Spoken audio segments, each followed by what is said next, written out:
Dear friends, हम देख रहे हैं इसमें अकाउंटेंसी का सॉल्यूशन। तो ध्यान से इस वीडियो को देख लें और आप अपना सॉल्यूशन चेक कर लें, आपने जो लगाया है वो टिक मार्क वो सही है नहीं है। तो पहला क्वेश्चन जो है सेट 2 का, उसको देख लेते हैं। और बाकी आपके सेट 1 के सभी सॉल्यूशंस हमने जो है बना करके डाल दिए हैं। उसकी जो प्लेलिस्ट है वो वीडियो के डिस्क्रिप्शन बॉक्स में 12th क्लास की, उसमें आप देख सकते हैं।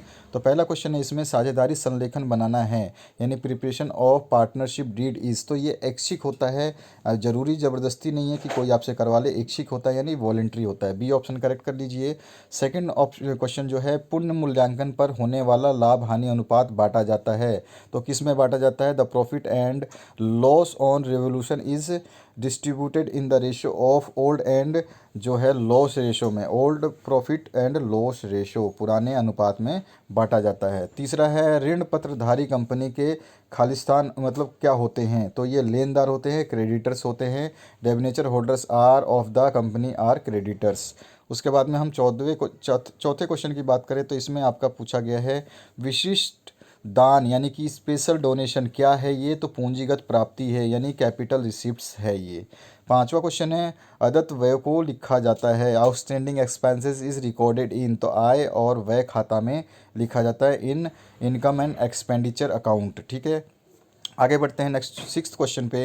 यहाँ पूछा गया, निम्न खातों में से किसे प्रारंभिक शेष के साथ लिखा जा सकता है? Which account can be written with the opening balance. तो प्राप्ति एवं भुगतान खाता जो है रिसिप्ट एंड पेमेंट अकाउंट में लिखा जाता है। सातवां क्वेश्चन है, व्यय आय और व्यय खाता जो है सामान्यतया दिखाता है यानी कि दिखता है। तो कौन सा है? शुद्ध लाभ हानि, सकल लाभ हानि या पूंजी शेष। तो इनमें से कोई भी नहीं है।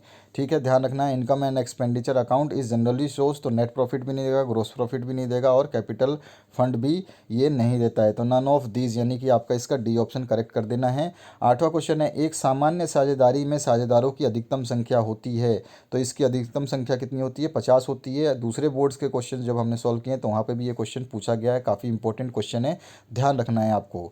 और मैं आपको बता दूं, इस बार आपके बेसिक क्वेश्चंस ज़्यादा पूछे जा रहे हैं, तो बेसिक आपका नॉलेज जो है इंप्रूव करिए। बुक्स को जो बेसिक चीज़ें हैं उसको पढ़िए कि ये क्या होता है, ये क्या कहा जाता है, इसकी डेफिनेशन क्या होती है, तो आपको पेपर को सॉल्व करने में आसानी होगी। पिछले 9th क्वेश्चन की बात करते हैं। पिछले 3 वर्षों में लाभ जो है 9,000, 13,000, 8,000 थे। ख्याति का मूल्य औसत लाभ के 2 वर्षों के क्रय मूल्य हो गया यानी कि profit of last 3 years is 9,000, 13,000, 8,000।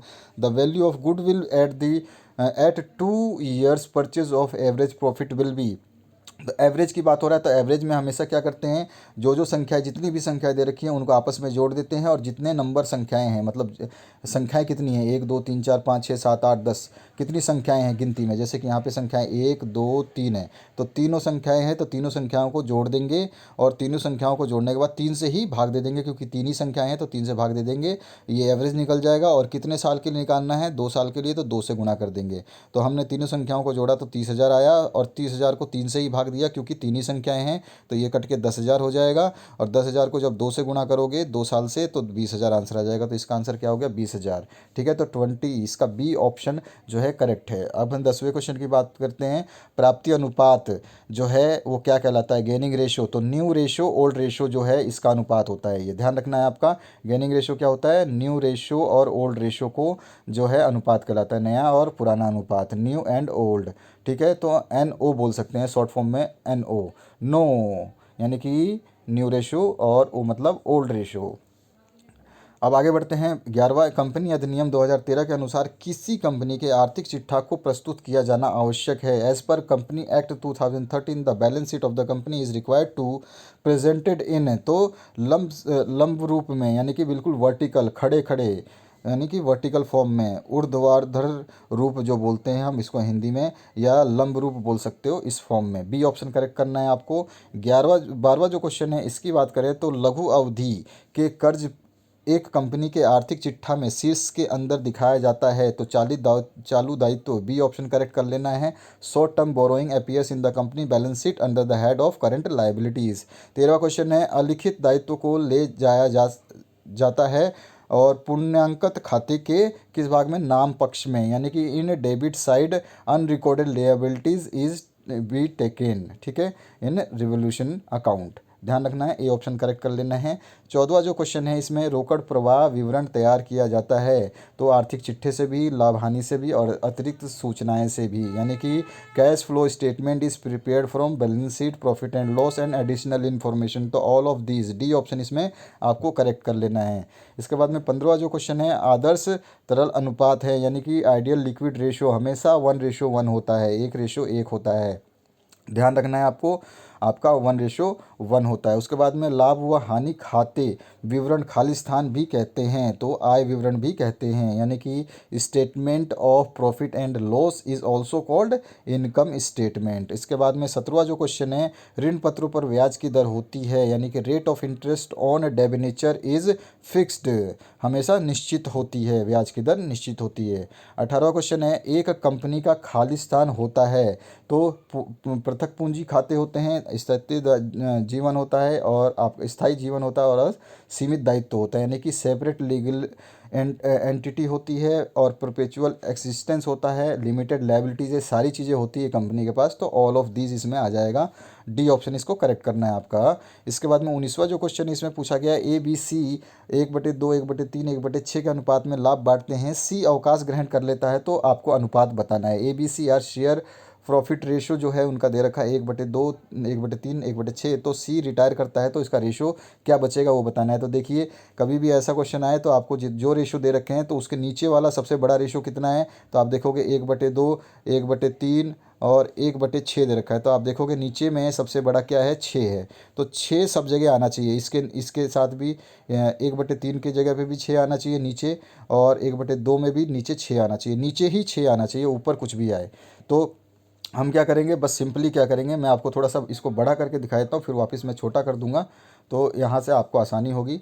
तो यहाँ पे देखिए इसको, ये आपका जो है इसको क्या करना है आपको, जो आपने 1/2 है पहला रेशो, दूसरा रेशो 1/3 है और तीसरा रेशो 1/6 है, तो हम इसको सबके नीचे 6 लाना है, क्योंकि मैंने बताया कि जो हर में जो सबसे बड़ा है उतना ही लाना है सभी जगह। तो 1/2 को अगर मैं 3 से गुणा कर दूँ, 3 से भाग कर दूँ, यानी कि क्या हो गया आपका, ये 3/6 हो गया। अगर मैं 1/3 को 2 से गुणा और 2 से भाग कर दूँ तो ये 2/6 हो गया, और 1/6 को 1 से गुणा और 1 से भाग कर दूँ तो ये भी 1/6। यानी कि अब हम कह सकते हैं इसका एलसीएम लेने के बाद में जो एलसीएम आएगा उसी से आपको गुणा भाग करना है, तो उतना आना चाहिए। तो एलसीएम कितना आना चाहिए, सभी के नीचे 6 आना चाहिए, ठीक है। तो अभी आप देख रहे हैं कि इसके नीचे 6 आ गया। ऐसे ही करना है, चाहे अगर 4 से गुणा करना पड़ता तो 4 से करते, 10 से गुणा करना पड़ता तो 10 से गुणा करने, नीचे वाली संख्या हमें लानी होती है इस टाइप के क्वेश्चन में। और इनका अनुपात जो है, आप देखिए नीचे वाले 6 आ गए, इधर भी 6 आ गया, इधर भी 6 आ गया, तो नीचे जब सबके बराबर है तो बराबर वाले हटा देंगे, तो ऊपर क्या क्या बचा, यहाँ पे 3 बचा, यहाँ पे 2 बचा, यहाँ पे 1 बचा। तो ए में क्या हुआ, ए का रेशो 3 हुआ, बी का रेशो 2 हुआ और सी का रेशो 1 हुआ। तो हमने क्या देखा, सी तो आपका जो है क्या हो गया, अवकाश ग्रहण कर चुका है, यानी कि उसने रिटायरमेंट ले लिया है। तो बचा क्या, ए और बी, और ए और बी का अनुपात कितना है, 3:2। तो आंसर क्या हो गया, सी ऑप्शन करेक्ट हो गया, 3:2। आपको समझ में आ गया होगा। तो इसको अब मैं छोटा कर देता हूँ ताकि आपको आराम से पूरे क्वेश्चन देख पाएँ आप। तो यहाँ पर जो है आपने देखा इसको, आगे बढ़ते हैं इसके नेक्स्ट क्वेश्चन की तरफ। तो ये रहा आपका, ये इसी का जो मैंने बताया A B C are share profit ratio, और सी रिटायर ले लेता है तो आपको रेशो बताना था, तो सी ऑप्शन हो जाएगा। 20वां जो क्वेश्चन है पूर्ण मूल्यांकन खाता खालिस्तान के समान होता है, तो किसके समान होता है, लाभ हानि संयोजन खाते के समान होता है। Revaluation account is like to a profit and loss adjustment account. ध्यान रखना, प्रॉफिट एंड लॉस अकाउंट में भी लिख देगा तो आप गड़बड़ हो जाएगा आपका। यहाँ पे एडजस्टमेंट जरूरी है, यहाँ पे ये वाला ऑप्शन करेक्ट नहीं करना है आपको, ए ऑप्शन करेक्ट करना है। इसके बाद में हम रिक्त स्थानों की पूर्ति कर देते हैं फटाफट। तो 21वां क्वेश्चन है साझेदारी व्यवसाय में साझेदारी का दायित्व असीमित होता है, यानी कि in partnership and liabilities of the company is unlimited, ठीक है, पार्टनरशिप में। उसके बाद में 22वां जो है साधारणतया ऋण पत्र सुरक्षित होते हैं, ऑर्डिनरली डेबेंचर आर सिक्योर्ड। 23वां क्वेश्चन है ऋण पत्र के शोधन का अर्थ कंपनी द्वारा ऋण पत्र की राशि का वापस देना या वापस करना होता है। Redemption of debenture means repayment of the amount of debenture by the company. ध्यान रखना है आपको इन सभी चीज़ों को, बेसिक क्वेश्चन हैं ये।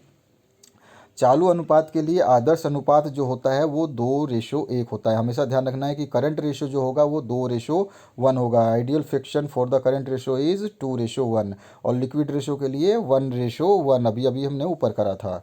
इसके बाद में 25वां जो क्वेश्चन है इसमें पूछा गया साझेदारों को चालू खाता खोलना चाहिए जब पूंजी आपकी स्थिर हो। ठीक है, साझेदारी यानी कि पार्टनरशिप्स में जब है आपका current account of partner should be open when the capitals are fixed, स्थिर हो तभी। इसके बाद में 26वां क्वेश्चन है पूंजी पर ब्याज फर्म के लिए जो है क्या है। अगर कोई पूंजी है उस पर जो ब्याज लगता है वो क्या है, खर्च है या आपका व्यय है। यानी कि for the firm interest on A capital is expenses, ये खर्चे में आ जाएगा। आपने किसी से पैसे लिया उसका ब्याज भर रहे तो क्या हो गया, वो खर्चा हो गया। 27वां है गैर व्यापारिक संस्थाओं के अधिकांश लेन देन जो है वो नगद होते हैं। जो गैर सरकार होते हैं ना उनमें, मतलब हमारे जैसे जो छोटे मोटे व्यापारी होते हैं उस टाइप के। तो most transaction in the non trading concern in are in cash, सब कुछ कैश में ज़्यादातर करते हैं। 28वें क्वेश्चन की बात करें तो आर्थिक चिट्ठे के दाएं भाग को क्या कहा जाता है, तो संपत्ति कहा जाता है, एसेट कहा जाता है। Right side of balance sheet is called asset. उसके बाद 29वां सकल लाभ का अनुपात क्या होता है, तो सकल लाभ गुणा 100 बटे परिचलन के से जो आय हुआ है वो होता है। यानी कि gross profit ratio is equals to gross profit into 100 upon revenue from the operation. ठीक है, ये इसका सूत्र होता है, फॉर्मूला होता है। इसके आगे बात करते हैं 30वें क्वेश्चन की।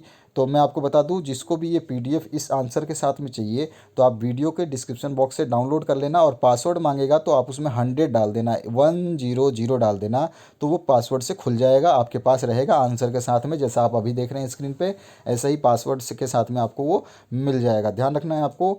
तो आगे देखते हैं नेक्स्ट क्वेश्चन में। 30वां क्वेश्चन है कुल बिक्री बराबर क्या होता है, नगद बिक्री और उधार बिक्री। यानी कि आपने जो बेचा है आज की डेट में वो आपने कैश में बेचा, वो भी आपने बेचा है, और उधार में बेचा वो भी बेचा है। तो टोटल बेचा कितना है आपने, कैश प्लस क्रेडिट, यानी कि नगद बिक्री और उधार बिक्री। ठीक है, क्योंकि आपकी दुकान से तो वो चला गया, आपके संस्था से वो चला गया माल, तो आपके लिए उधार गया या कैश गया, आपने बेचा तो है। तो कुल बिक्री कितनी होगी, टोटल सेल कितना हो गया, कैश बिक्री और आपकी क्रेडिट बिक्री। इसके बाद में 31वां जो क्वेश्चन है इसकी बात करें तो कंपनी के असली मालिक जो होते हैं वो इक्विटी शेयर धारक जो होते हैं, equity share holders are the real owner of the company. ये इक्विटी शेयर होल्डर्स हमेशा real owner of the company होते हैं। 32वां जो क्वेश्चन है इस एमसीक्यू का, एक कंपनी द्वारा बनाया जाता है तो कानून या नियम द्वारा बनाया जाता है। कोई भी कंपनी ऑर्गेनाइजेशन जो है वो एक company is created by law और रूल्स। ठीक है, नियम या कानून द्वारा बनाया जाता है। तो आप ये लिख देंगे।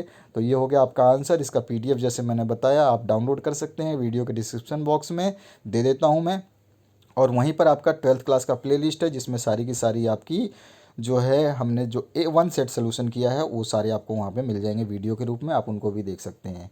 तो आशा करता हूँ ये वीडियो समझ में आ गया होगा। शेयर करना चाहें तो कर सकते हैं, otherwise thanks for watching this video. बने रहिए इस चैनल के साथ में, जैसे जैसे सॉल्यूशंस बनते रहेंगे वैसे वैसे हम प्रोवाइड करेंगे। आगे के सॉल्यूशंस जैसे ही टाइम मिलेगा बनाएंगे, क्योंकि बोर्ड का बहुत ज़्यादा प्रेशर है। बहुत सारे स्टूडेंट ऑल इंडिया के हम जो सोल्यूशन बनाते हैं तो हमारे पास सभी जगह से कमेंट आता है कि सर हमारा भी करिए, हमारा भी करिए। तो आपका भी करना है, दूसरों का भी करना है, तो मैक्सिमम पॉसिबल कम टाइम में जिसका जिसका जो जो पोर्शन हो जाता है उसको हम सॉल्व करवा देते हैं। ठीक है, और बाकी जब बचता है तो समय बचता है तो हम बाकी के पोर्शंस भी सॉल्व करके डाल देते हैं। जैसा कि आप देख चुके होंगे हमारे चैनल पे सारे के सारे क्वेश्चन पेपर्स मैक्सिमम सॉल्व किए जाते हैं, या आप कह सकते हैं 100% सॉल्व किए जाते हैं। जितने भी बोर्ड्स हैं उनके सभी के क्वेश्चन पेपर सभी सब्जेक्ट के सॉल्व किए जा रहे हैं। Thank you very much for watching this video. Description box से इसकी पीडीएफ आप डाउनलोड कर सकते हैं, और पासवर्ड डालना है आपको बता चुका हूँ मैं, 100 100 डाल देना है तो आंसर आपका पास ये पीडीएफ खुल जाएगा। Thank you very much.